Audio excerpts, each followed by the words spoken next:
Oh, thank you. Thank you, guys. This is The Thread. I am Chris Lazar. We are here live on this Sunday, December 9th. Here, I moved into our office here at home because I'm doing laundry out there. And even with the laundry door closed like it is right now, you can still it still sounds really fucking loud. Like it would come through on this mic. And not that like this is like a great mic. This is Audio Technica 2100. But you can hear it. So I thought I'd come inside the office here. Better sound quality. It's a little more enclosed, so maybe it'll sound a little better. Sound a little bit better. There we go. I have been impressed with the like audio quality from these. I actually think it's like pretty good. So far, yeah, it sounded really good. Even like on the phone interviews that I've done with like, if you guys have heard like Joe and Carl come on JV we did on Thursday, like that, it sounded really good. Even for just me hatcheting together some fucking equipment and just making it work. See, see, look at that. You probably hear that wire. It's not bad equipment. I'm using a Zoom H6. I've got all kinds of cords here from Hossa. Hossa. Yeah, not that anybody's sponsoring this. I don't have to shout your fucking name out. Hossa. My friend Carl, who came on during the Michigan, right before the Michigan game when we did like the little preview, his favorite player is Hossa. There's like a whole story to it, but Hossa was Marian Hossa, player for the Detroit Red Wings for like 1 year.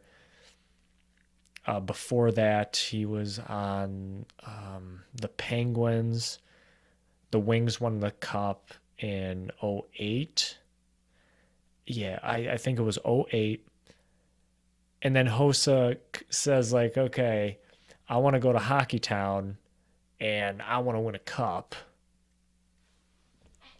And then he comes to us and we play his old team, the Penguins, from the year before, and we lose in 7 games, even though we were up. I think we were up 3-1 in that series. And I'm going to look that up really quick.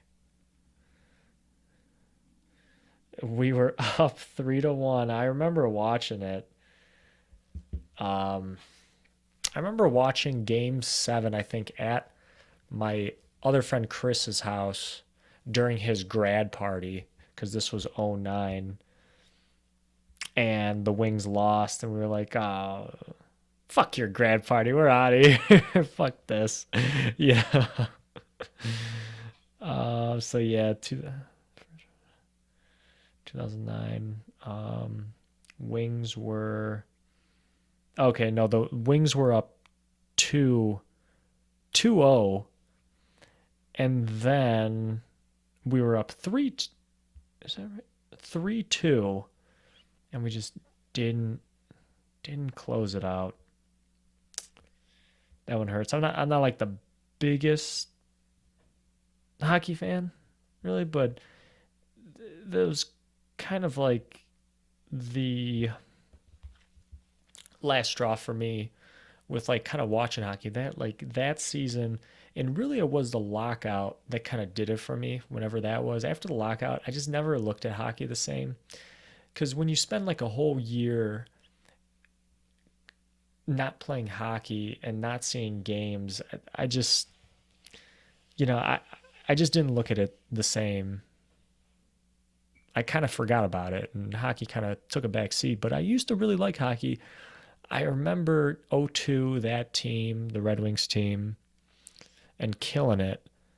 The next, and then like obviously we made the playoffs the year after and the year after, so it was great. Like I was paying attention. I really wanted to win. I'm pretty sure we got fucked up by the Flames one of those years. It might have been even been like the year before '02. And then all of a sudden you have a lockout and it's like, well, no more hockey. But I was a big hockey fan. I I was just talking to this guy at the bar recently because he was asking me, like, I was watching I think it was Islanders Avalanche, something like that, and he's like, "Oh, you a big hockey fan?" I'm like, "You know what, man, not really." And then we start talking hockey, and we start talking about his team is the Avalanche, and I'm like, "Oh, okay, the Avalanche, the big Red Wings rival back in the 90s and stuff," and we started talking about like all this history, Claude Lemieux, and he had Draper, and then McCarty came in, and I started dropping this knowledge, and I'm like, huh. I said I wasn't a hockey fan earlier, but for not being a hockey fan, I kind of know a lot of shit. you know, I got all my knowledge about hockey from NHL hits '02 or '03. Scott Stevens on the cover. It was basically like the NFL blitz of hockey where you could fucking fight. There was no skill involved. You just did like one timers dribbling, or not dribbling, skating down the rink. And then you could like check people through the boards. Oh, it was great. And the crazy thing was there was all these like fucked up teams. You could be like the Sharks. I remember that. I remember there was the Sharks. Um, I'm gonna look it up really quick here. Oh, three. For the PS2. Here. Midway subsidiary developer Blackbox would take the development role, and what they made. I don't want a documentary. Fuck you. Um, yeah, there were so many like weird teams. Like you could be like, God, I remember one of them being the Sharks. Like I remember that specifically, man. You could be like this team of like sharks. Um, oh wow. Okay, so '02. Wow, this was I had this for GameCube. Um, mm,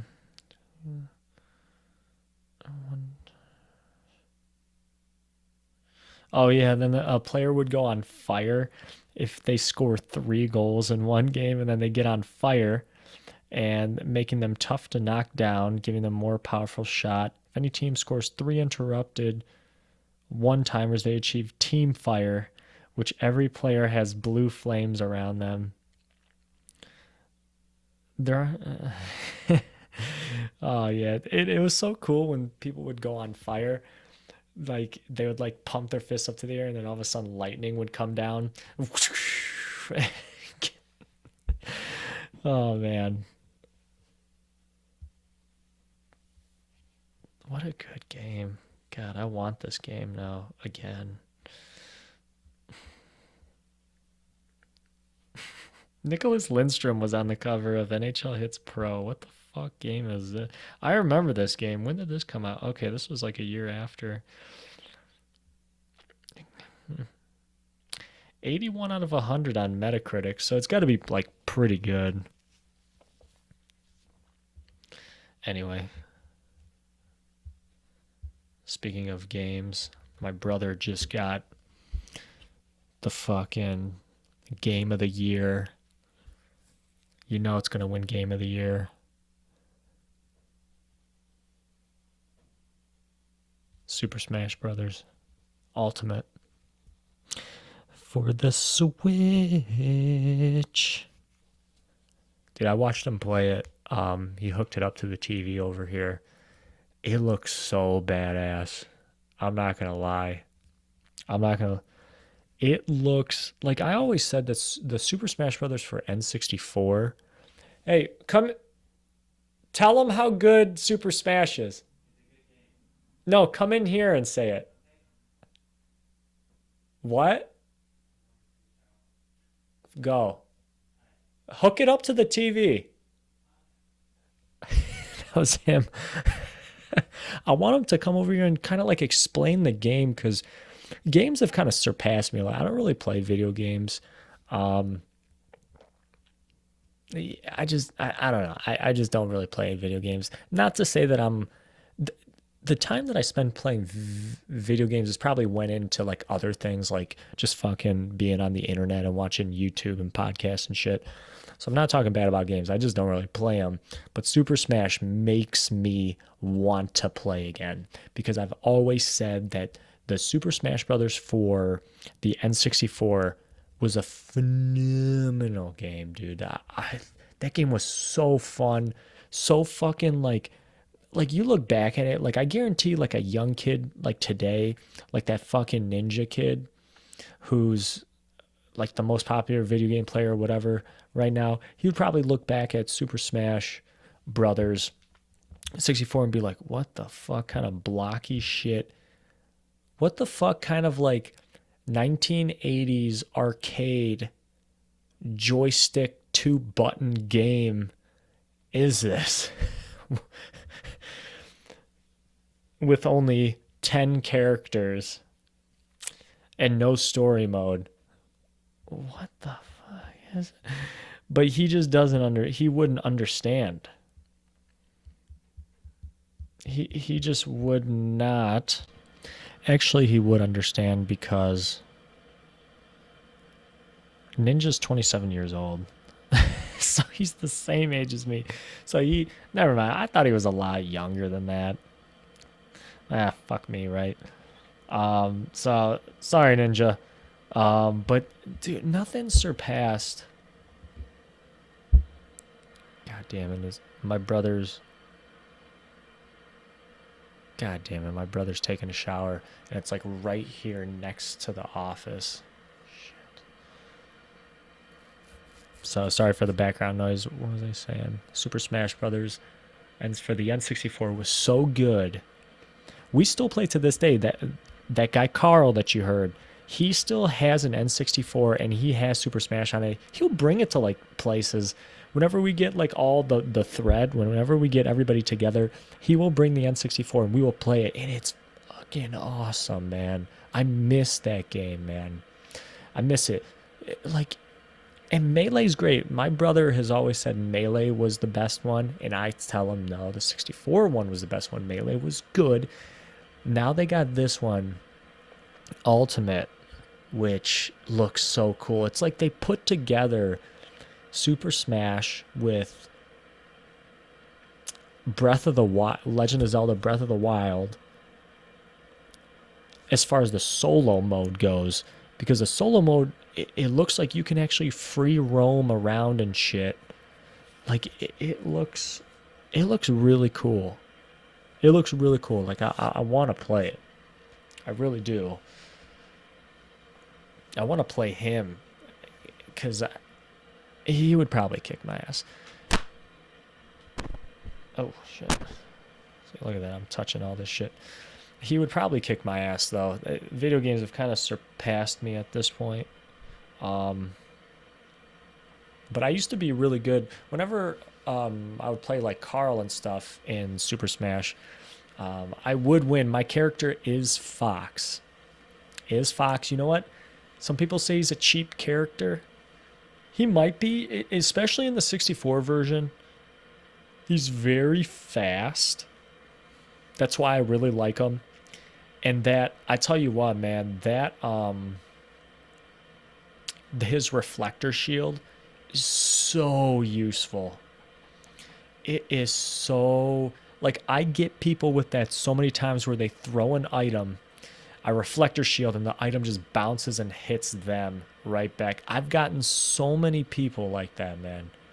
It works great when you have like Samus, and he shoots out his big like energy blast at you, and you just reflect it right back. Oh man, it's good. Fox is good. I am also Samus. Sometimes I will be Samus. I like Samus a lot. Um, Sometimes DK, sometimes, but Fox was always my go-to. Um, I hate Kirby. I swear to God, if you're Kirby around me, I'm coming after you. I'm losing my shit if you're Kirby, because Kirby is the cheapest character. I'm sorry, because you could throw this guy off stage and he would just float right back onto the stage. He was hard to beat, man. He's hard to beat. I think that's who my I don't know who my brother's character is. I know that's what Carl is. Carl's always Kirby. Pisses me off. Plus, you can swallow somebody and then like steal their power. Yeah, it's not good. But the original Super Smash 64, I don't really know too much about this new one yet. I've watched my brother play it a little bit. Looks really cool. There's a lot of characters. They've stuffed so much into this game, like with the stages and all a bunch of shit, which is actually it's cool, but there's something to be said about the simplicity of just the original one. There's something to be said about it. It's kind of like Mr. Plinkett had in one of his reviews.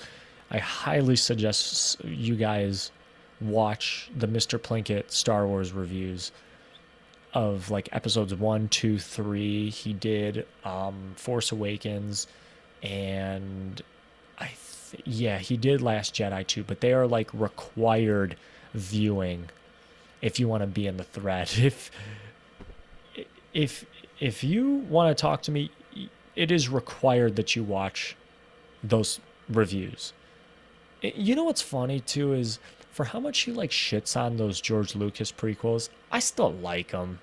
But anyway, we might get into that in another episode. But he says something in one of his videos where he says, basically movies have been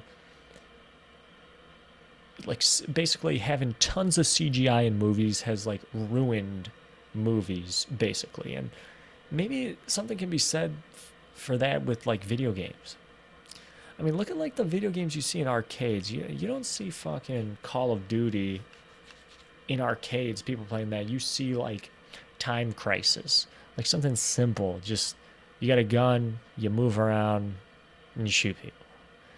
I don't need fucking choppers and predator missiles and calling in airstrikes and all kinds of guns, grenades. I don't need to drop care packages.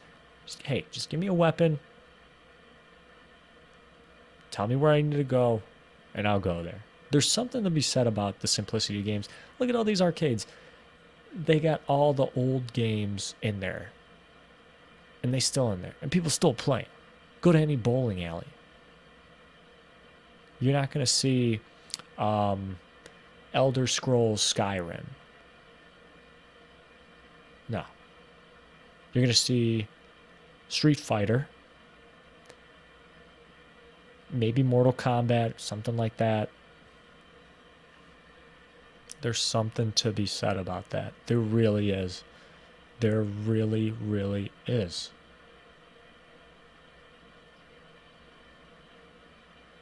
It's good stuff, man. I do enjoy the old Super Smash. I really want to get my brother to somehow, if we can do an episode where he's playing, somehow I could like record as he's playing.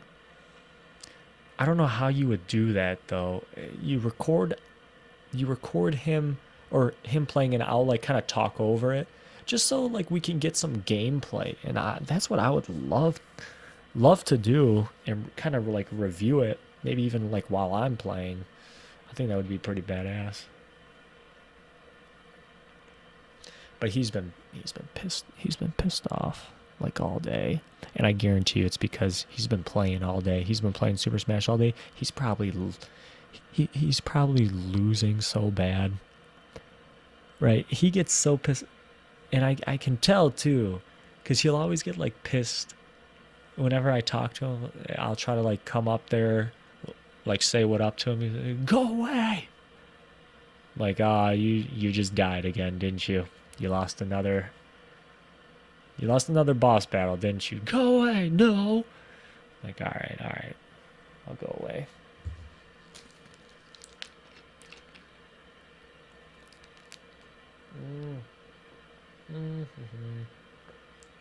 Mm. Sorry about that. Anyway, what else is new? Had jiu-jitsu today, which is good. Something I did last week kind of put me out of commission. So I did my normal weekend routine. So I train in jiu-jitsu, and I go Saturday night, evening. I'll roll, which is really good. Very small class. It's usually like five or less. So you're getting lots of reps. And we brown belt teaches it. You get to roll with him, and yeah, he's good. He's legit. He does not take it easy. Ooh, man, you got to be on your game, man. He does not take it easy on me. Maybe when I first met him and started, but ooh, yeah, not anymore. Oh no, not anymore. But it's so much fun, and you learn a lot. I went Saturday night. I go Sunday morning, right? Hour and a half of straight up no one. So this one's no instruction. It's basically picking partners, switching, rolling for 6 minutes, picking partners again, switching, rolling, and for you do that for an hour and a half. And yeah, sure, you can sit out if you need to sit out, but I try to go. Recently, I was only able to go. I was only doing like an hour, but then I finally worked up to it. And I stayed an hour and a half. I've been staying the hour and a half, which is really tests your endurance. But it's a great workout. Again, you learn a lot rolling with different experience levels.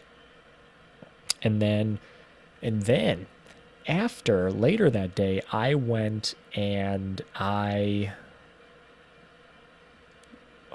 did my ghetto workout. So my ghetto workout is basically where I'll go to like the local playground, elementary school, and I will do like a workout on the playground. So I'll do like it basically is like a lot of pull-ups. There is like a sort of like parallel bars that I will. Nice, he's done in the shower. I will do dips on there, and then my favorite thing to do is like a sloth crawl. So you are belly up, traversing with your hands and feet down this. What would you call it even? What do you call that? Oh, shit. I'm going to look it up right now. God, I've been trying to find this thing, but I cannot find it for the life of me.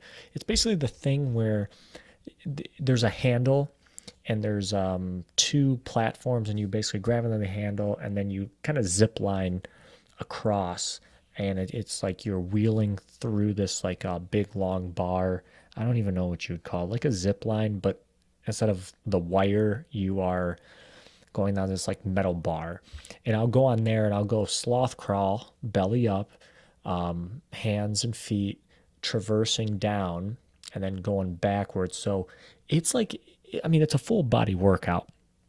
You're hitting your back, arms, even your legs a little bit, hamstrings, maybe a little bit of your glutes.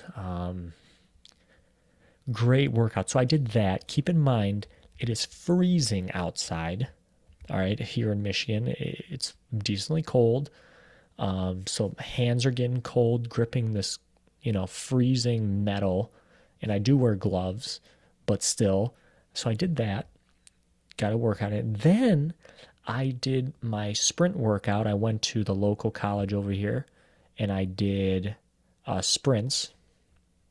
I would do 300s from what we did in football, going back and forth 60 yards, five 60-yard sprints. So you go 60 touch, and then you finish at 300. Basically, do it on the soccer field turf. Very nice turf.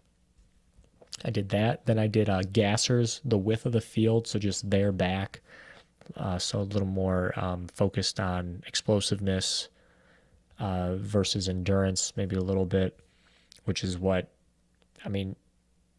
The 300s are meant to be a sprint workout. Like you're meant to be busting your ass during it, but a little more endurance incorporated with it.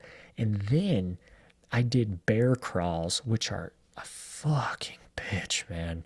If you've ever bear crawled a football field or any type of field, it sucks. It sucks, man. Our bodies were not meant to bear crawl. Like we are not chimps. Our fucking glute medius is tiny, and we just what? How else are we? Bone structure different than chips. Like our legs are just fucking longer. We just weren't meant to bear crawl. Go bear crawl 100 yards, and you would be set for a week. Like your shoulders, your legs. I mean, everything. Full body workout. I did that the width of the field there, and then came back. Whoo, it was tough. So in 48 hours, I did all of that. The next day, I was so sore and tired.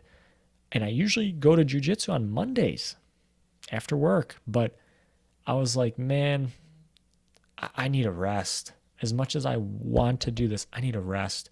So I gave my body a plenty of rest, and I went to the Travis Scott concert. So I didn't even go to jiu-jitsu that day, which was Wednesday, and then coming back till today. I trained yesterday. I trained today. I ran today. I didn't do the ghetto workout, but I did run today still, and I did stretch. Worked on my flexibility, which was good. He's out of the shot. I was trying to get him to come in here so you can talk about Smash, but no, he's not gonna. I think it's just my body just got to get used to it. You know, when I do that amount of volume in one day, in 48 hours, my body just got to get used to it. I never, dude, I never used to train back to back. Never. I never used to, if I would roll Saturday, I wouldn't go Sunday and then I would go Monday. Or if I didn't roll Saturday, then I would go Sunday, Monday. But I would never roll. Now I've been doing those 3 days straight like that for a while now. I think it's just my body's just got to get used to it. And once I get used to it, like today with the bear crawl, I did the width of the field there back, and I thought it was like one of the hardest things I've ever done. Today, I did the length of the field. So I think the width of a soccer field is like 80 yards, I think. And obviously the length is like 120 at least. I did there and back. So 160, 240. Yeah. Yeah. My body's just got to get used to it. You just got to get used to it. And right now I feel okay. The stretch helped a lot. I also foam rolled, but I do plan on training jiu-jitsu tomorrow. We got a belt promotion on Friday that I'd like to go to. Better start taking that turmeric. I did. I just actually popped one of my multivitamins. It says it's not a crazy one, and I'm sure we'll talk about this in another podcast episode. It's not a crazy one where it's like tons of like any of the vitamins. Like you're getting like 300% of daily value of all of this. No, it's not that crazy. No, and I have one. It's actually marketed for teens. Sometimes it's 2 capsules is the serving size. Sometimes I only take one a day. Today I took two. Take one at breakfast and then one at dinner is recommended. So yeah, I'll be ready. Guys, I don't know what else. I think we're just gonna end it there. Just wanted to give you guys some updates. Um, Upcoming in the week, I'm trying to finish.